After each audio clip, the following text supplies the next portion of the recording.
All right, let's talk about Killian Hayes having the 5th best odds according to the DraftKings sportsbook. Excuse me. Let's talk about it. Hit that subscribe button, bell icon button, share the video. I'll put it on the screen so you guys can see. And I think FanDuel Sportsbook is going to be at Motor City Casino. They kind of got to get the app together. Obviously, the pandemic is slowing things down. But let's kind of talk about it. Check out Detroit Pistons Talk playlist for more videos like this. Hit that subscribe button, bell icon button for me. Share the video. And check out Detroit Pistons Talk playlist so you get more videos like this. But,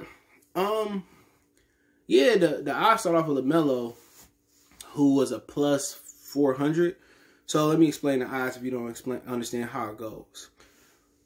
Anything that's a plus, how can I explain it? Anything that's a plus, every $100 is what you bring back. So if you bet 100, and they say plus 400, you bring $400 back. So you bring your 100 plus the 400 in profit. So if you think LaMelo Ball gonna win Rookie of the Year, you say I bet 100, you bring 400 back. You bet 200, you bring 800 back. You bet 300, you bring 1,200 back. All right, and they giving you odds on the screen that's better than plus 2,000. All right, I think it goes all the way down to Denny and Isaac Okoro at plus 1,600. All right, and I'm gonna get my opinion on it as well too. Then it goes to plus 450 for Anthony Edwards, and then so on. I think James Wiseman is at a plus 600. Killian is at a plus 700. My thing about it is this: get comfortable. It might be somebody you don't see coming. It might be somebody that you might just see come out the blue. And that's the thing about it. I mean, $100 can bring you plus 1,600 if Isaac Okoro wins it. That's hell of an odds. If you got a couple hundred thrown around, why not put a couple hundred on here? You know, and we don't know about injuries. Obviously, as the season goes on, the odds get worse. So if LaMelo running away with it, it might turn into a negative 400. CJ, what's a negative 400? Negative 400 is this. I don't do the betting odds for the games no more. Just a lot of people didn't like them, I guess. So if it's a negative, let's say, for example, let's say LaMelo was a negative 400. He started balling or whatever, or the odds get closer for him. A negative 400, you have to bet 400 to bring $100 back. Simple as that. So I have to bet 400 to turn a $100 profit back. Plus, that's what you bring home. Negative, that's what it takes to bet. So if he goes to a negative 400, he, whipping the competition, you want to bet, then it takes $400 just to win $100. Okay. So then again, that's why you see the point spread, you see the money line for winners. Let's say the Lions, I don't know what it is this week. Let's say the Lions are plus 160 to beat, or 200 to beat the Packers.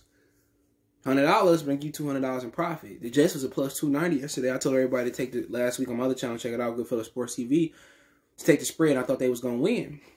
It was a plus 290. You bet $100, you bring damn near $300 back. Obviously, their defensive coordinator, Greg Williams, whatever it was, his name was, from the Saints, that did the bounty gate. He called a zero blitz and he left his corner on a one-on-one with 6 seconds left. The Raiders throw a bomb. The Jets lose at the buzzer. He deserved to be fired, straight up and down. But then again, I mean, these odds is wonderful. We could just start with the opposition. I'm going to start with the guys that's in front of him. And I'm going to tell you the guys who I like. LaMelo Ball, who knows? Maybe Terry Rozier get traded to the Clippers. I think that's a good move for them. The Clippers need a tough guard like Terry Rozier. I think a guy who kind of embodies what Patrick Beverly embodies. But then again, he's a more gifted scorer. I think a more gifted athlete getting to the bucket. Okay. Let's say they move Terry Rozier. I think LaMelo got unbelievable odds to win Rookie of the Year then.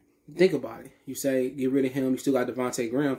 Him and Devontae Graham could play in the backcourt together. Graham is, I don't know, he's shorter than LaMelo. LaMelo measured at 6'8". Then they got Miles Bridges, who was working out with Josh Jackson inside of Baby and a few other guys.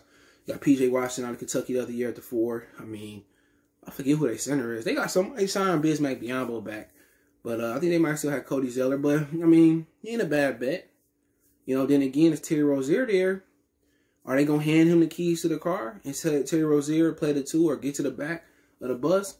Not sure. So until I figure out what they're going to do with Terry Rozier, maybe I kind of stay away from it or bet a little bit less money. Then you go on to Anthony Edwards. The issue with Anthony Edwards, if you're just talking about straight betting and not having no Piston bias, is that Karl Anthony Towns and D'Angelo Russell going to take most of the shots. And Anthony Edwards is already known as a bad shot taker coming into the league. So if he was a more efficient shot taker and shot maker, maybe you like him better. Maybe, remember they got Malik Beasley, who just signed him back. His wife, which He got beat up in an apartment lobby. You know, they got caught gun and drug charges. He married her, and then now she filed him for divorce because he was cheating with another woman that came out when she found out he was cheating with Larsa Pippins. So maybe he gets suspended.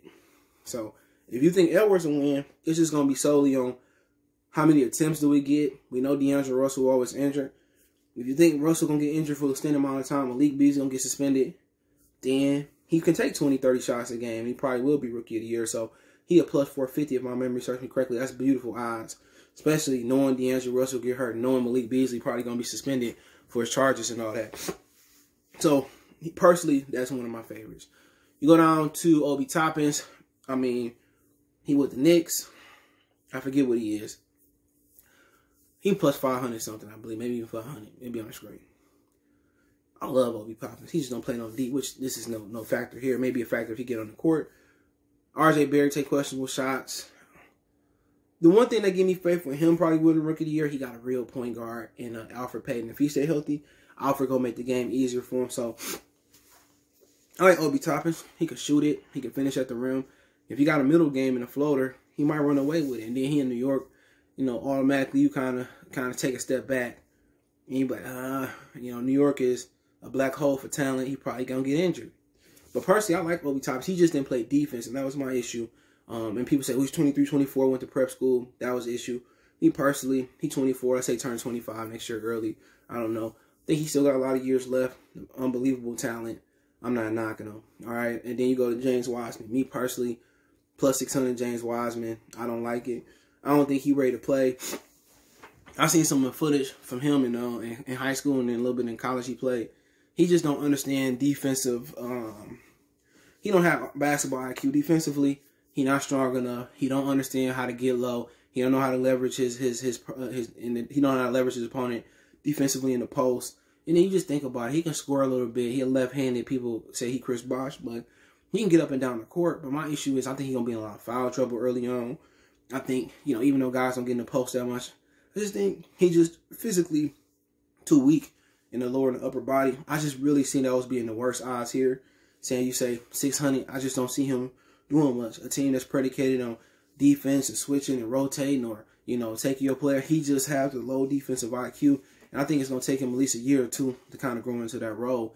And that's just my opinion on it. But then you got Denny. I mean, obviously you got Killian. We'll get to him at the end. You got Denny. He right below Killian. Who was Killian? A plus 700. So whatever Denny is, you look at his situation. And you got the Ryu dude from Gonzaga. Who else you got? You got Russell Westbrook, Bradley Beal. They're really lacking at the 3 position. So I think he got a good chance. I think that's kind of him and Isaac Okoro, who was a plus 1,600. Those are my favorites. And I also heard Isaac Okoro may start in Cleveland, that he doing good. And it's also a rumor out there that the Cleveland Cavaliers most expect him to trade Andre Drummond before the start of the season. So I heard those rumors out there as well too. But, you know, yeah, I like Denny. I liked him coming out the draft. I think playing with Westbrook, he able to spot up and shoot the 3. He able to post up, play some 4. Gotta get a little stronger. But I think getting up and down the court with Bill and Westbrook taking most attention, you know, he made me be open to hit some shots. And he's a very talented facilitator. You know, I think, you know, he's a sleeper. And then you're talking about Isaac Okoro. No, I'm pronouncing his name wrong. But phenomenal player, athlete. If he do get in there Rookie of the Year, it's gonna be because of his defense. Cavaliers getting up and down the floor. Him being able to score off the break. He's starting to become a little better shooter. That's kind of going to be his shortcoming. But personally, my favorites out of the guys not named Killian to win it is maybe Edwards, Obi Toppins, and Denny and Okoro. But, you know, he's talking about Killian Hayes. I think he got a great chance. He's going to come in and get the reins. I got another video coming up, another Piston video. I think he'll get the reins. And, you know, if he started foul trouble, he got an excellent chance. He looking well in camp. Getting great coaching from Blake. Great coaching, from Derrick Rose. So, yeah, I can definitely see him winning it. Plus 700, I think that's the safest pick.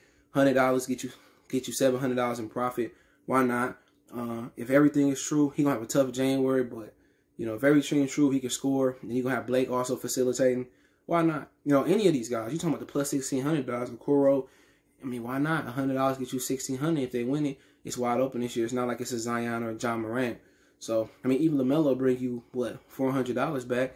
I mean, that could be good come around, I don't know, when the season end, because they only get first half. Let's say come around July, you get $1,600 off a betting slip. That's beautiful, man. So let me know what you guys think. Check out Detroit Piston Talk playlist. Don't forget me on Facebook, Instagram, Twitter.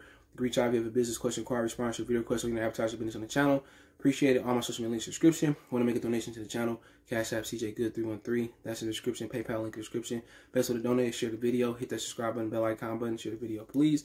Also, you can follow me at Goodfellas Sports TV right here on YouTube, Goodfellas Sports TV 2.0. Appreciate the love, support. Hit the subscribe button, bell icon button if you haven't. Share the video, thumbs up, your way out. One time for the one time.